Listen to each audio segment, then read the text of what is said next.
दिल्लीत बुधवारी संध्याकाळपासून सुरू असलेल्या मुसळधार पावसाने कालकाजी परिसरात हाहाकार माजवला।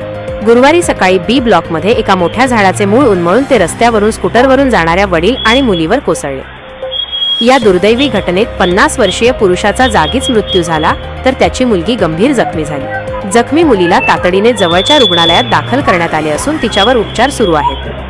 पोलिसांनी दिलेल्या माहितीनुसार सततच्या पावसामुळे झाडाची मुळे कमकुवत झाली होती, ज्यामुळे ते अचानक कोसळले। या घटनेत जवळच उभ्या असलेल्या अनेक वाहनांचेही मोठे नुकसान झाले। अपघातानंतर रस्त्यावर पडलेले झाड हटवण्यासाठी हायड्रॉलिक क्रेनचा वापर करण्यात आला, जेणेकरून वाहतूक सुरळीत होऊ शकेल। स्थानिक नागरिकांनी या घटनेमुळे प्रशासनावर नाराजी व्यक्त केली असून झाडांच्या देखभालीकडे दुर्लक्ष झाल्याचा आरोप केला आहे। कालकाजी परिसरातील रहिवाशांनी सांगितले की गेल्या काही दिवसांपासून पावसामुळे अनेक ठिकाणी पाणी साचले आहे आणि झाडे पडण्याच्या घटना वाढल्या आहेत। या घटनेनंतर दिल्ली महानगरपालिकेला सतर्क करण्यात आले आहे।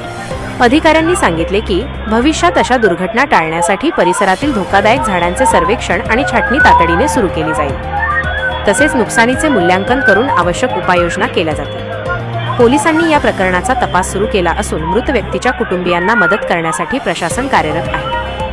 दिल्लीतील या पावसाने नागरिकांचे जनजीवन विस्कळीत केले असून प्रशासनाने अधिक सतर्कता बाळगण्याची गरज असल्याचे या घटनेने दाखवून दिले आहे। नागरिकांनीही पावसाळ्यात रस्त्यांवरून प्रवास करताना सावधगिरी बाळगण्याचे आवाहन प्रशासनाने केले आहे।